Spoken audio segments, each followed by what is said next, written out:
16 ମେ 2025 ଶୁକ୍ରବାରକୁ ସଂକଷ୍ଟି ଗଣେଶ ଚତୁର୍ଥୀ ପଡୁଅଛି। ଆଉ ଏହି ଦିନ ଗୁଡ଼ ଆଉ ଦୁବର ଛୋଟିଆ ଉପାୟ ଯଦି ଘରେ କରିନେବେ ତ 15 ଦିନ ଭିତରେ ହିଁ ଆପଣଙ୍କର ସମସ୍ତ ମନସ୍କାମନା ପୂର୍ଣ୍ଣ ହୋଇଯିବ ଏବଂ ପ୍ରତ୍ୟେକ ଜିନିଷ ଆପଣଙ୍କୁ ଆପଣଙ୍କ ଜୀବନରେ ମିଳିବ ଯାହା ଆପଣ ଚାହିଁବେ। ଧନ, ସୁଖ, ସମୃଦ୍ଧି, ପଇସା ସବୁକିଛି ଆପଣଙ୍କ ପାଖରେ ରହିବ ଏହି ଉପାୟକୁ କରିବା ଦ୍ୱାରା। କାହିଁକି ନା 16 ମେ 2025 ଶୁକ୍ରବାରକୁ ସଂକଷ୍ଟି ଗଣେଶ ଚତୁର୍ଥୀ, ଯାହାକି ଜ୍ୟେଷ୍ଠ ମାସର ସଂକଷ୍ଟି ଚତୁର୍ଥୀ ଅଟେ। ଗୋଟିଏ ନୁହେଁ, ଦୁଇଟି ନୁହେଁ, ତିନୋଟି ନୁହେଁ, ଅନେକ ଗୁଡ଼ିଏ ଶୁଭ ଓ ଉତ୍ତମ ଯୋଗ ଏହା ସହିତ ବନିବାକୁ ଯାଉଛି। ସିଦ୍ଧି ଯୋଗର ନିର୍ମାଣ ଏହି ଦିନ ହେଉଛି। ଶିବବାସ ଯୋଗ ଏହି ଦିନ ନିର୍ମାଣ ହେଉଛି। ଏହା ସହ ଏହି ଦିନ ରହିବ ଧନିଷ୍ଠ ନକ୍ଷତ୍ର। ଆଉ ଧନିଷ୍ଠ ନକ୍ଷତ୍ର ମାନେ ଧନର ବୃଦ୍ଧି କରାଇବ। ଏହି ନକ୍ଷତ୍ରରେ ଆପଣଙ୍କ ପାଖକୁ ପଇସା ଏପରି ଆସିବ ଯେ କି ଆପଣ ବୁଝି ନିଅନ୍ତୁ ସେହି ଧନକୁ ସମ୍ଭାଳିବା ମୁସ୍କିଲ ହୋଇଯିବ। ଯେଉଁ ଲୋକ ଏହି ନକ୍ଷତ୍ର ବିଷୟରେ ଜାଣିଛନ୍ତି ତାଙ୍କୁ ଜଣା କି କିପରି ଏହି ନକ୍ଷତ୍ର ବ୍ୟକ୍ତିକୁ ଧନବାନ ବନାଇଥାଏ। ଆଉ ଏହି ନକ୍ଷତ୍ରରେ ଏହି ସଂକଷ୍ଟି ଚତୁର୍ଥୀରେ ଏହି ଉପାୟକୁ କରିବା ଦ୍ୱାରା ଭାଗ୍ୟ ଏପରି ରାତାରାତି ଚମକିଥାଏ କି ବ୍ୟକ୍ତି ରାତାରାତି କରୋଡ଼ପତି ବି ବନି ଯାଇଥାଏ। ବାସ୍ ପୁରା ସଚ୍ଚା ଓ ଶ୍ରଦ୍ଧାର ସହ ପୁରା ନିଷ୍ଠାର ସହ ଏହି ଉପାୟକୁ କରିବେ ଆଉ ପୁରା ବିଶ୍ୱାସର ସହ ଏହି ଉପାୟକୁ କରିବେ କି ହଁ ଏହି ଉପାୟ କାମ କରିବ। ତ ଦେଖନ୍ତୁ, ପ୍ରଥମେ ଆପଣଙ୍କ ମନରେ ଶଙ୍କା ରଖିବା ଉଚିତ ନୁହେଁ। ପୁରା ବିଶ୍ୱାସ ହେବ ତ ସେତେବେଳେ ଏହି ଉପାୟ କାମ କରିବ। ଆଉ ସେହି ଉପାୟଟି କ'ଣ ଆଉ କିପରି କରିବେ ଆସନ୍ତୁ ଜାଣିବା। ତ ସବୁଠୁ ପ୍ରଥମେ ଆପଣଙ୍କୁ ଜଣାଇବୁ କି ଏହି ଉପାୟ କରିବା ଦ୍ୱାରା ଆପଣଙ୍କର ଯାହା ବି ଯେତେ ବଡ଼ ବି ମନସ୍କାମନା ଥାଏ ତାହା ପୁରା ହୋଇଯିବ। ଆଉ ଏହି ଉପାୟକୁ ପ୍ରତ୍ୟେକ ବ୍ୟକ୍ତି କରିପାରିବେ। ଉଭୟ ପୁରୁଷ ଓ ମହିଳା ଏହି ଉପାୟକୁ କରିପାରିବେ।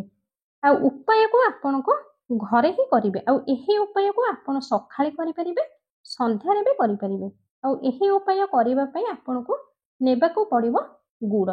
ଆଉ ଗୁଡ଼ର ରଙ୍ଗ ଲାଲ ହୋଇଥାଏ। ଆଉ 2025 ବର୍ଷଟି ମଙ୍ଗଳର ବର୍ଷ ଅଟେ। ଆଉ ଗୁଡ଼ ଯୋଡ଼ା ହୋଇଥାଏ ମଙ୍ଗଳ ସହ। ଦ୍ୱିତୀୟ ଜିନିଷ ହେଉଛି ଦୁବ।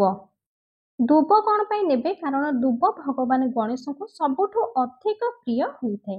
ଏହା ବୁଝି ନିଅନ୍ତୁ କି ଦୁବର ଉପାୟ ଯଦି କୌଣସି ବି ବ୍ୟକ୍ତି କରିଥାନ୍ତି ଭଗବାନ ଗଣେଶ ତାଙ୍କ ଉପରେ ବହୁତ ଜଲ୍ଦି ପ୍ରସନ୍ନ ହୋଇଯାନ୍ତି। ତ ଆପଣ କେତୋଟି ଦୁବ ନେବେ? ଆପଣ ଏହି ଉପାୟ ପାଇଁ ମାତ୍ର 5ଟି ଦୁବ ଘାସ ନେବେ। ଆଉ ସେହି 5ଟି ଦୁବ ଭିତରୁ ଗୋଟିଏ ଗୋଟିଏ ଦୁବରେ ଆପଣ 3ଟି ଲେଖା ଗଣ୍ଠି ଦେବେ। ମାନେ ଗୋଟିଏ ଦୁବରେ 3ଟି ଗଣ୍ଠି ପକେଇଦେବେ। ସେହିପରି 5ଟି ଦୁବରେ 3ଟି ଗଣ୍ଠି ପକେଇବେ। ଏହା ସହ ଗୋଟିଏ ନେବେ ଦେଶୀ ଘିଅର ଦୀପଟିଏ। ଆଉ ସେହି ଦୀପରେ ଗୋଲ ବତୀ ଦେବେ, ଭୁଲରେ ବି ଲମ୍ବା ବତୀ ଦେବେ ନାହିଁ। ତ ସବୁଠୁ ପ୍ରଥମେ ଆପଣ ଆପଣଙ୍କର ଘରର ପୂଜା ଘରେ ବସିବେ, ଘିଅର ଦୀପଟିଏ ପ୍ରଜ୍ୱଳିତ କରିବେ ଭଗବାନ ଗଣେଶଙ୍କ ଆଗରେ। କାହିଁକି ନା ପ୍ରଥମ ପୂଜକ ଅଟନ୍ତି ଗଣେଶ। ତେଣୁ ସବୁଠୁ ପ୍ରଥମେ ଆପଣ ଗଣେଶ ଭଗବାନଙ୍କୁ ଧ୍ୟାନ କରିବେ। ଆଉ ସଂକଷ୍ଟି ଚତୁର୍ଥୀ ଏମିତିରେ ବି ଭଗବାନ ଗଣେଶଙ୍କୁ ସମର୍ପିତ ହୋଇଥାଏ। ତ ସବୁଠୁ ପ୍ରଥମେ ଦୀପ ପ୍ରଜ୍ୱଳିତ କରିବେ, ତାପରେ ଗୁଡ଼ର ଭୋଗ ଆପଣ ଲଗାଇବେ। ତାପରେ ଯେଉଁ ଦୁବ ନେଇଥିଲେ ସେହି 5ଟି ଦୁବ ଘାସକୁ ଆପଣ ଭଗବାନ ଗଣେଶଙ୍କୁ ଅର୍ପିତ କରିବେ। ଆଉ କେଉଁ ହାତରେ ଅର୍ପିତ କରିବେ? ତ ଦେଖିବେ ଭଗବାନ ଗଣେଶଙ୍କର ଯେଉଁ ପଟ ଦାନ୍ତ ଭାଙ୍ଗିଥିବ ସେହି ପଟ ହାତରେ ଭଗବାନ ଗଣେଶଙ୍କ ହାତରେ ଦୁବକୁ ଅର୍ପଣ କରିଦେବେ। ଏହାପରେ ଭଗବାନ ଗଣେଶଙ୍କୁ ଆପଣଙ୍କର ମନସ୍କାମନା କହିଦେବେ। ହେ ଗଣପତି, ହେ ବିଘ୍ନହର୍ତ୍ତା, ହେ ପ୍ରଥମ ପୂଜକ, ହେ ସିଦ୍ଧି ବିନାୟକ, ମୋ ଜୀବନରେ ଏହି କଷ୍ଟ ଏହି ଦୁଃଖ ମୋ ଜୀବନରୁ ଦୂର ହେଉନାହିଁ। ମୋ ଜୀବନରେ ଏହି ମନସ୍କାମନା ତୁମେ ପୁରା କରିଦିଅ। ଏହିପରି ଯାହା ବି ଆପଣଙ୍କର ୱିଶ୍ ଥିବ, ଆପଣ ମୋ ଜୀବନରେ ଯାହା ବି କଷ୍ଟ ଅଛି ଯାହା ବି ଦୁଃଖ ଅଛି ତାହା ସବୁକୁ ଭଗବାନ ଗଣେଶଙ୍କୁ ଆପଣ ମନେ ମନେ କହିଦେବେ। ହେ ପ୍ରଭୁ, ମୋ ପାଖରେ ଧନର କମି ଅଛି, ଆପଣଙ୍କ କୃପାରୁ ମୋ ପାଖକୁ ଅପାର ଧନ ଆସୁ, ଆପଣଙ୍କର ଆଶୀର୍ବାଦ ମୋ ଉପରେ ମିଳୁ, ମାତା ଲକ୍ଷ୍ମୀଙ୍କର କୃପା ମୋତେ ମିଳୁ। ଏହିପରି ଆପଣ ପ୍ରାର୍ଥନା କରିବେ। ଗୁଡ଼ର ଭୋଗ ଲଗାଇଦେବେ, ଦୁବ ଅର୍ପଣ କରିବେ, ଘିଅର ଦୀପ ଜଳାଇ ଦେବେ। ବାସ୍ ଏହା ଏକ ସାଧାରଣ ଉପାୟ ଅଟେ। ଆପଣ ଏହି ଉପାୟକୁ କରନ୍ତୁ ଆପଣଙ୍କ ଘରେ। ଆଉ ଏହି ଉପାୟକୁ ସଂକଷ୍ଟି ଚତୁର୍ଥୀ ଦିନ ଘରେ କରିବା ଦ୍ୱାରା ବହୁତ ଜଲ୍ଦି ହିଁ ଆପଣଙ୍କର ମନସ୍କାମନା ପୂର୍ଣ୍ଣ ହୋଇଯିବ। ଏହା ସହ ଭଗବାନ ଗଣେଶଙ୍କର ଏହି ମନ୍ତ୍ରକୁ ଆପଣ ଜରୁର ଜପ କରିବେ।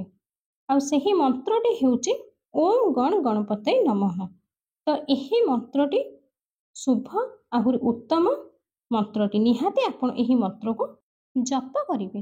ଭଗବାନ ଗଣେଶ ବହୁତ ଜଲ୍ଦି ପ୍ରସନ୍ନ ହୋଇଥାନ୍ତି ଯଦି ଆପଣ ମହାଦେବ ଓ ମାତା ପାର୍ବତୀଙ୍କୁ ପ୍ରସନ୍ନ କରିବେ। କାହିଁକି ନା ଭଗବାନ ଗଣେଶ ସବୁଠୁ ଅଧିକ ପ୍ରେମ ତାଙ୍କ ପିତାମାତାଙ୍କୁ କରିଥାନ୍ତି। ତ ଆପଣ କ'ଣ କରିବେ ନା ଏହି ଦିନ ମହାଦେବଙ୍କୁ ଓ ମାତା ପାର୍ବତୀଙ୍କୁ କ୍ଷୀରିର ଭୋଗ ଆପଣ ଜରୁର ଲଗାଇବେ। ଆଉ ମାତା ପାର୍ବତୀଙ୍କୁ ଲାଲ ରଙ୍ଗ ପୁଷ୍ପ ବହୁତ ପ୍ରିୟ ହୋଇଥାଏ। ତ ଲାଲ ରଙ୍ଗର ପୁଷ୍ପ ଆପଣ ଜରୁର ଅର୍ପିତ କରିବେ। ଏହି ଉପାୟକୁ କରିବା ଦ୍ୱାରା ବିନା କହିବାରେ ଭଗବାନ ଗଣେଶ ଆପଣଙ୍କ ଜୀବନର କଷ୍ଟକୁ ଦୂର କରିବେ। ତ ଛୋଟିଆ ଉପାୟଟିଏ ଜରୁର ଏହି ଉପାୟକୁ କରନ୍ତୁ ଆଉ ଦେଖିବେ କିପରି ଆପଣଙ୍କର ଚମତ୍କାର ଘଟୁଛି। ତ ସଂକଷ୍ଟ ଚତୁର୍ଥୀ ଦିନ ଆପଣଙ୍କ ଘରେ ଆପଣଙ୍କର ଈଶାନ କୋଣରେ ଗୋଟିଏ ଦୀପ ଜରୁର ଜଳାଇବେ। ଆଉ ସେହି ଦୀପଟି ଦେଶୀ ଘିଅର ଦୀପ ଜଳାଇବେ। ତ ଆଶା କରୁଛି ଆଜିର ଭିଡ଼ିଓଟି ନିହାତି ଭାବରେ ଆପଣଙ୍କୁ ପସନ୍ଦ ଆସିଥିବ। ଯଦି ଭିଡ଼ିଓଟି ଆପଣଙ୍କୁ ପସନ୍ଦ ଆସିଥାଏ ତେବେ ଭିଡ଼ିଓ ଗୋଟେ ଲାଇକ୍ କରି ଭିଡ଼ିଓକୁ ଅଧିକରୁ ଅଧିକ ମାତ୍ରାରେ ସେୟାର କରିବେ।